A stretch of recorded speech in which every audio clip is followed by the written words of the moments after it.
Sáquennos de aquí. Entrevista a María Simma. Nicky Elch. Editorial. Gratis lo recibiste, gratis ofrécelo. Dedicado con amor a todos aquellos que aún han de experimentar el amor de Dios.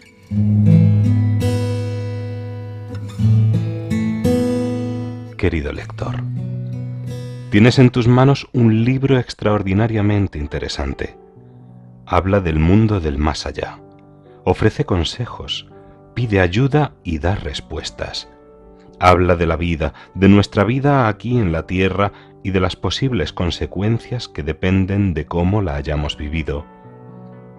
Nos dice que hay una diferencia entre ser humildes, caritativos, buenos, agradecidos, leales y honestos, y ser orgullosos, fríos, malos, despiadados, traidores y poco honrados.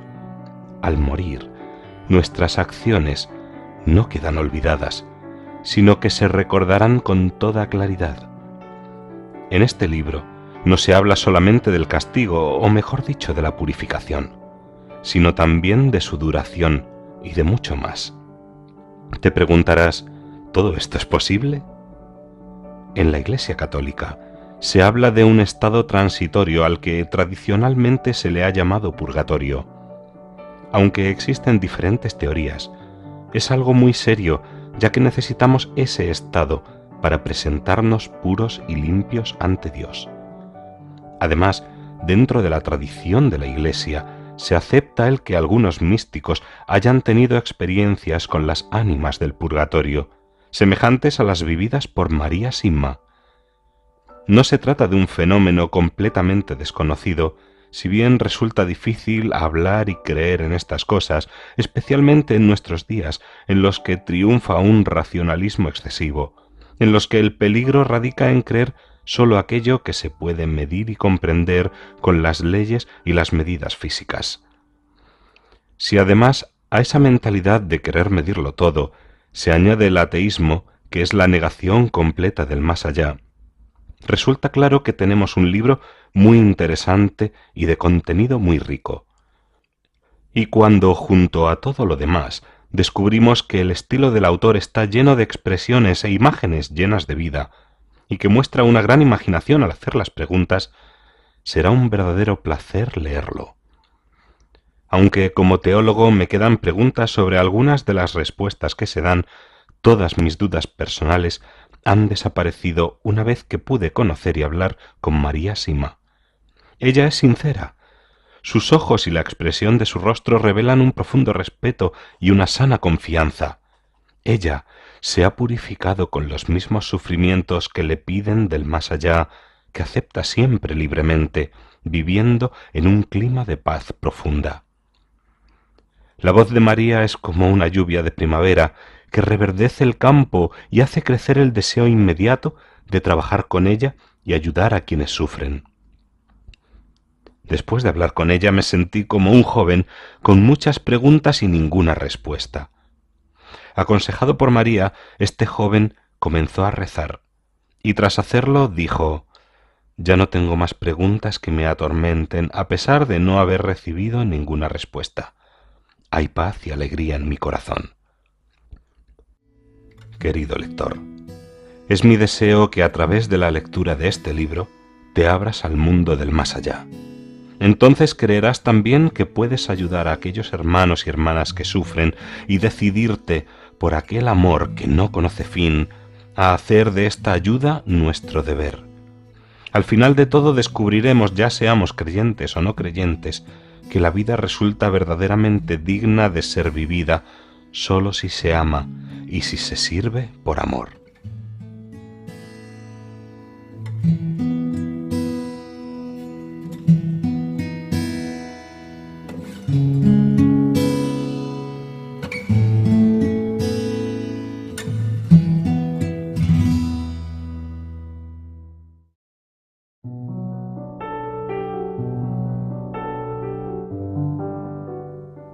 Domingo en Austria. Al salir del túnel de Arlberg y descender hacia el oeste, pronto me encuentro en otra autovía. Esta se dirige hacia Feldkirch. en la provincia austríaca más occidental de Vorarlberg. Si mi punto de destino estuviera más allá, enseguida cruzaría la frontera de Suiza o del Principado de Liechtenstein, pero al encontrar un cartel con la indicación del Valle Grosses Walser, giro justo después de Bludenz y me dirijo hacia el norte por pequeñas carreteras rurales. Pronto me encuentro serpenteando por un camino empinado y con curvas a lo largo del sector noroeste de un magnífico valle alpino. Siguiendo este sendero, entre abetos a menudo pueden verse por encima barreras de contención de avalanchas. En cada curva o pendiente, pequeños almacenes que contienen split, una mezcla de arena y sal. Me recuerdan los duros inviernos que los lugareños deben soportar en estas altitudes. La primavera ha comenzado. La nieve se ha derretido, pero todavía se evidencia la reciente erosión causada por las masas de agua que han bajado por estas montañas durante las últimas semanas. Cada pueblo que atravieso tiene una iglesia en el centro, ya sea con una cúspide muy alta y de lados rectos, o con forma de cebolla y de color rojizo y oxidado. A ambos lados del valle pastan al sol unas vacas, algunas llevan grandes campanas. A medida que voy subiendo, me adentro cada vez más en las montañas. La gente de la ciudad cuenta, en broma, que los habitantes de aquí arriba no pueden descender y caminar por el valle, puesto que todos tienen una pierna mucho más larga que la otra. Al borde del camino, los pocos y últimos azafranes blancos o púrpuras que quedan parecen estar cansados de haberse hecho camino entre la maleza muerta. Arriba, en la distancia, se ven suaves praderas cubiertas de musgo verde, coronadas por una cadena de picos de granito y piedra caliza. Todavía hay nieve en las grietas que quedan a la sombra. Subo cada vez más alto, disfrutando de los caminos tan bien diseñados por los ingenieros austriacos. Niños con mochilas de cuero de vaca, y que se parecen todos a causa de sus mejillas de color rojizo como las manzanas, vuelven del colegio en pequeños grupos. Más arriba hay otro pueblo. En el cartel se lee Sonntag, que significa domingo en alemán. Giro a la izquierda en dirección de la iglesia. Este último tramo del camino está tan empinado que de ir en primera, y aunque no hay ninguna señal que indique quién tiene preferencia, encontrarse con otro automóvil en este lugar sería arriesgado. El camino dobla siguiendo las paredes del cementerio, y allí adelante, arriba, encajada en la ladera, se encuentra una casa tipo chalet pequeña y confortable. Esta es la casa de María Sima. Al tocar el timbre escucho enseguida una voz arenosa pero cálida y amistosa, que dice: «Sí, solo tiene que subir». Subo por una escalera empinada hasta un hall de entrada que se encuentra al mismo nivel que el campanario de la iglesia. María es pequeña y robusta. Lleva un pañuelo de colores ajustado bien fuerte, y detrás de sus gafas, la claridad cristalina y la profundidad de sus ojos azules revelan inmediatamente que ha visto mucho en sus 83 años de vida. En la puerta de entrada cuelga un letrero tallado en madera con unos versos en alemán que dicen: «Quien tenga la intención de criticar y corregir en este lugar, que no entre en mi casa, ya que cada uno, mientras viva, debe preocuparse únicamente de su persona». Después de entrar por el balcón soleado, María me conduce a través de un pasillo estrecho y atestado hasta el cuarto del fondo. Allí me ofrece una silla desvencijada y se sienta con un leve suspiro. Donde quiera que mire hay cuadros o estatuas de la Virgen María, de San Miguel y de San José. Hay al menos un crucifijo en cada espacio. Mientras conversamos acerca del tiempo espléndido que hace y de la gran cantidad de tiestos que tiene en el porche donde cultiva flores y especias para venderlas luego, preparo mi grabadora. Llega un leve y gratificante aroma a cocina y a pollos de corral, los que se escuchaban al bajar del coche. Preparo la grabadora y le explico que pretendo grabar la conversación a medida que hablamos, y le muestro el pequeño micrófono que sitúo en medio de los dos. Le pregunto si no le molesta. Por mí está bien. Y mientras hablamos mantendré las manos ocupadas, ¿le importa? Se agacha y saca de debajo de la mesa 2 cajas abiertas y las deja delante de ella. Parece que contienen plumas en su interior. Por supuesto que no, María, pero dígame, ¿qué está haciendo con esas plumas? En esta caja hay plumas de pato y en esta otra se encuentra el plumón que les saco. Cuando tengo suficiente lo vendo a una fábrica de almohadas que queda en el valle. Los granjeros de aquí arriba me traen sus aves. Las troceo, las limpio y por ese trabajo me permiten quedarme con las vísceras y las plumas. Luego las cocino, me las como y vendo el plumón. Es un buen trabajo que puedo realizar mientras hablo con las visitas sin importar el tiempo que vayamos a estar. Y por lo que usted me ha dicho, esta charla podría llevarnos un largo rato. Bueno, sí. Tengo muchas preguntas y simplemente podemos hablar hasta que alguno de los dos se canse. ¿Le parece bien? Perfecto. Antes que nada, quisiera darle las gracias por su tiempo. Estoy seguro de que mucha gente ha venido a hacerle preguntas a lo largo de estos años. Sí, es cierto, pero lo hago con gusto porque sé que muchas personas se han acercado a Dios gracias a lo que les digo. Así que adelante, contestaré todo de la mejor manera posible.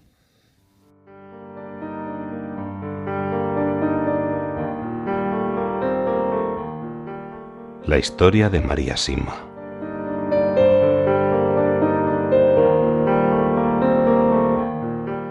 Por favor, ¿podría contarme un poco acerca de su infancia y de su adolescencia?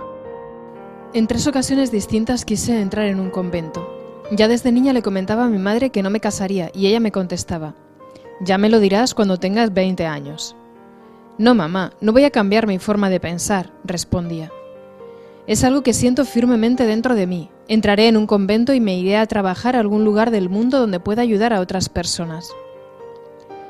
Mi madre siempre se preocupaba mucho por las ánimas del purgatorio y yo, ya de escolar, también hice mucho por ellas.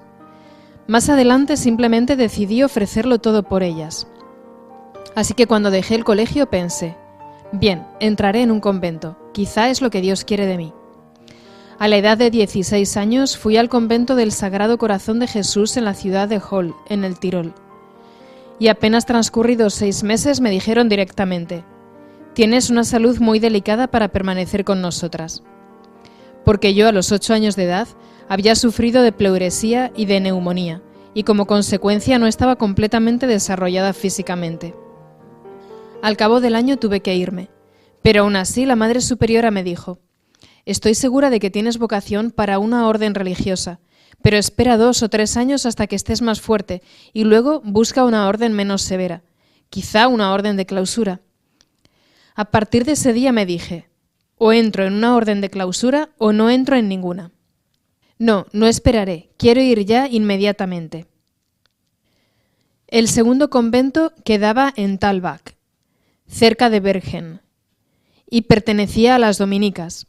A los 8 días solamente me dijeron: «Tu salud es muy delicada, no te puedes quedar». Más tarde oí hablar de las hermanas misioneras. Misionar, eso es lo que quiero. Por eso los otros 2 conventos no eran apropiados. Entonces pedí ser admitida en las hermanas franciscanas de Gossau, Suiza. «Sí, puedes venir», me respondieron. Tuve que contarles que ya había estado en otros 2 conventos y que en ambos me habían pedido que lo dejara. Como consecuencia siempre me daban las tareas más duras y las otras novicias me preguntaban: «¿Por qué haces todo esto sola?». Nosotras no podríamos. Observad, el Señor me ayudará. No importa, haré lo que me pidan. Y un día me dijeron: «Hoy puedes quedarte aquí y hacer algo más sencillo». Entonces pensé: esto significa que o debo irme o que han visto que soy apta. Pero cuando la encargada de las novicias bajó las escaleras, me miró con tanta tristeza que lo supe inmediatamente. Sí, me tengo que ir a casa.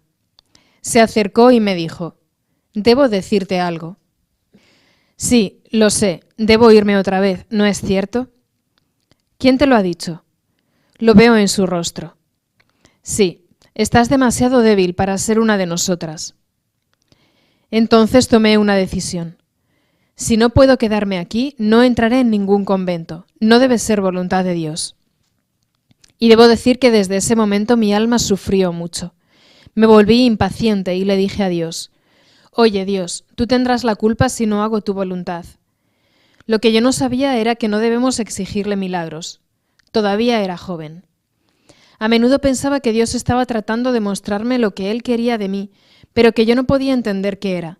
Esperaba encontrar una nota escrita a mano, escondida debajo de un montón de heno.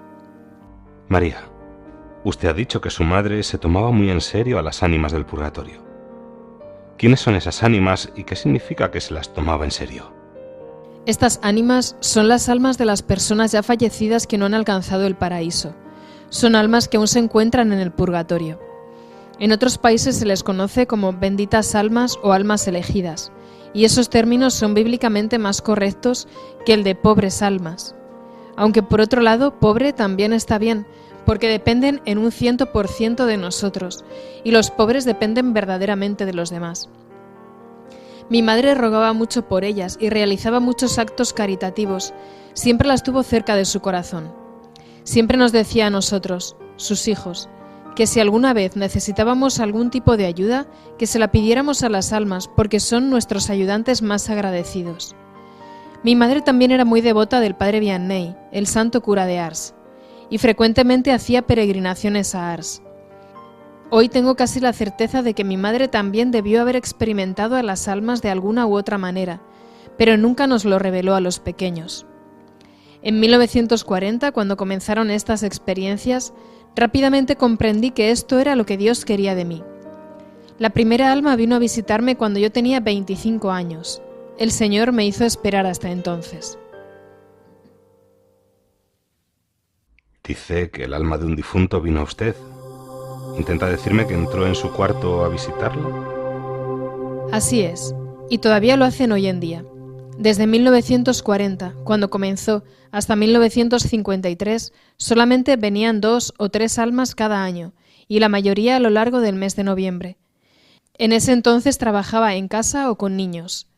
También como empleada doméstica en una granja en Alemania, y luego aquí en un pueblo vecino.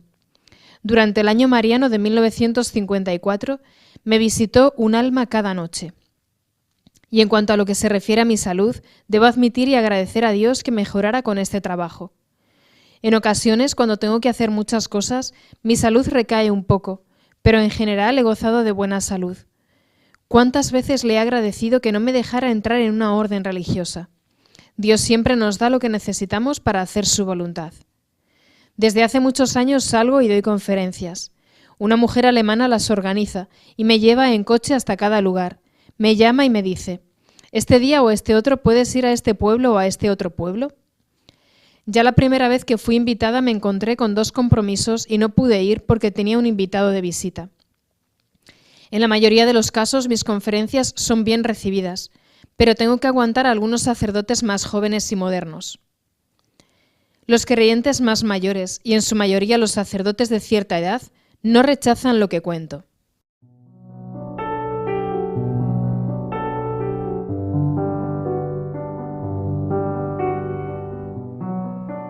¿Por qué cree que le ha pasado esto a usted? No puedo saberlo exactamente. Como le he dicho, siempre he querido ofrecer mi vida a Dios y por lo tanto la oración se ha convertido en algo muy importante para mí. He rezado mucho y he ofrecido muchas cosas por las benditas ánimas del purgatorio. Además, también he hecho un voto a Nuestra Señora para ser un alma sufriente, especialmente por ellas. Sí, eso puede que haya tenido algo que ver. ¿Me puede decir qué grado de formación académica tiene usted? Terminé la escuela pública primaria. En esos años solo era obligatoria por la ley la escuela primaria y nosotros éramos pobres. Entonces, ¿a qué edad fue por última vez a una escuela? Déjeme ver. Tenía 11 años. No, 12. Sí, ahora lo recuerdo. Tenía 12 años cuando dejé el colegio definitivamente. ¿Cuántos niños había en su familia? Yo era la segunda de 8 hermanos y ciertamente no podíamos permitirnos más que la primaria. Recuerdo que el almuerzo y la cena normalmente consistían solamente en sopa y pan. Le pregunto acerca de su formación académica porque pienso que es importante para poder hacerme una mejor idea de sus respuestas, para evaluar si provienen de lo que le dicen las almas que la visitan, es decir, del más allá, o si son sus propias opiniones que se ha formado con lo que ha estudiado y con lo que ha vivido, y obviamente de la influencia de las personas con que se relaciona. ¿Puede decirme ¿De dónde vienen sus respuestas? Sí, lo entiendo. Toda mi vida gira alrededor de esta experiencia, pero su interés es válido. Si digo, las almas del purgatorio han dicho, entonces es claro. Si no comienzo de esa forma, puede pensar que es mi opinión. Pero, por favor, ayúdeme y pregúnteme si no está seguro del todo. Puede ser que en ocasiones no comience de esa forma, porque me reúno con las almas aproximadamente 3 veces por semana en estos días. Y ellas son las personas, se podría decir, con las que me relaciono con más frecuencia. No hay prácticamente una persona viva con la que pase tanto tiempo seguido durante la semana, excepto quizá con algunos pocos vecinos, con los que veo en la iglesia y con el sacerdote. Vivo sola aquí arriba, y la mayoría de los que vienen con nombres, preguntas o en busca de oraciones u otra ayuda, generalmente llegan de muy lejos. Entonces entiendo que debido a su educación relativamente escasa y a su vida humilde, simple y recluida aquí arriba, lo que me diga se basa en su mayor parte en lo que estas almas que la visitan le han contado, ¿verdad? Exactamente, así puede entenderlo.